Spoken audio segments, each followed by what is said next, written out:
start to record. Okay, here at Somona Chicken Coop with our victory lunch of 136,545 feet. That's right. Okay, so quick summary, what do you think of it all? We're very pleased, to say the least. I mean, to reach that altitude with a latex balloon is unbelievable. So we're very happy. Okay, and how about you, Lee? You did a lot of mission planning and calculations for this. How do you feel? I feel good that it worked out on the first attempt, and it didn't take several attempts and more guesswork or more calculations to accomplish. Okay, then we have the three of us. The three of you guys were down in the plane chasing it all. So what'd you think of it? Particularly when the numbers kept going up and up and up, and then there's issues because you're right below that reception of the antenna pattern. Yeah, we were on in the ground vehicles, so there was a plane, but it turned out to be not exactly in the right spot when we had just seconds to go. So it was sometimes things don't always work the way you plan, but we planned enough. Had excellent teamwork, and we have another member of the tracking team who's not here right now, so we don't have the whole one of us. But yeah, but then we also have another member here, and you're the one that was doing the navigation. Yeah, well, it was my first time coming along, and for the first time it was a great experience. It was a lot of fun, and I look forward to coming to more. All right. Great experience with a world record. Oh yeah, it was great fun. Okay, so now that you're the number one, the big cheese, the top dog, and the head ham, but still there was the flights before that. There's ones with certain frustrations. The tracker would go down. All of a sudden you find out there may not be enough gas in the tank, but yet you're able to hold your cool among all this. And then I imagine for the rest of you, I guess I've even heard from you, Bernhard, there's some periods where it kind of looked pretty depressing on some of these other flights. So. It can be very, very frustrating, but if you look at it in the way, the harder it gets, the more of the challenge, and that kind of fuels the fire. You just want to keep going and going until you can achieve the goal.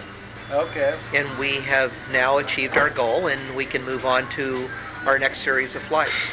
So finally, I think all the high altitude stuff, all right, then we can move on to the floaters and repeaters. But anyway, going back to where there's actually other people. There was Faro, there was Don, I forgot his name, who did photography, and then there was others that just did the preparation. So this was more than just, the group of people here. Oh, right. It's a huge group effort from Stratofox tracking and supporting California Near Space, the group in California Near Space, you doing video, Bob doing photography, Lee working on payloads, calculations, Don Ferguson. Even you had your dad out there. Yep, my dad was out.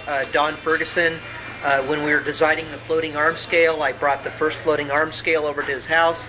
He had input that made the floating arm scale even more accurate. I redesigned it according to some things that he said, and it's a group effort.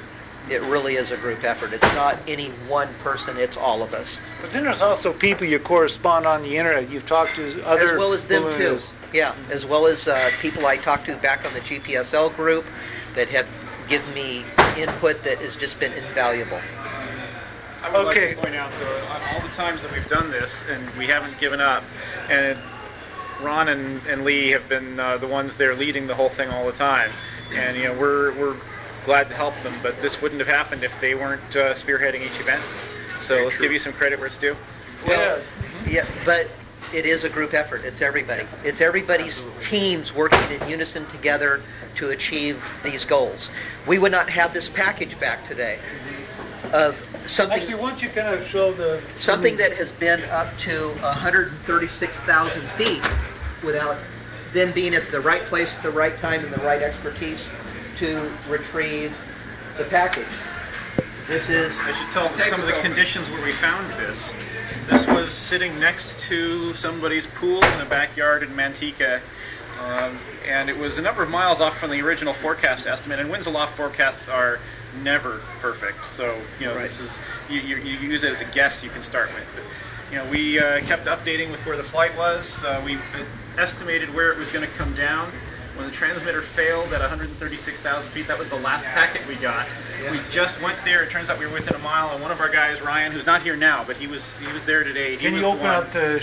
He was the one who radio saw it fall. Not real easy. All right. All right. So at least show, I opened it. well, show us right. the balloon. What's left of it? Oh, you taped it back. Okay. This is why what's. don't you maybe hold it right into here. This will be in the center of the picture. We saw this same balloon earlier this morning in a nice, neat package, but now it's all shreds. But this is historical. This was way above, what, 100,000 feet from where the airliners fly. 100,000 feet above where airlines fly. Yes. And it's been up there. Came back within minutes after it landing in someone's backyard. We knocked on their door before they knew it was there. Okay, so anyway, going back, so Ron, you're a pool man, and it landed 1 foot from a pool. Great story, isn't it? Yeah. Oh, don't forget, when we looked up, we saw power lines. Ah, Yeah. So, okay. yeah. All right, so here with the California Near Space team on this historic record-breaking moment of 136,545 feet Right. on October 23rd, 2011. Okay, thanks guys. Thanks a lot.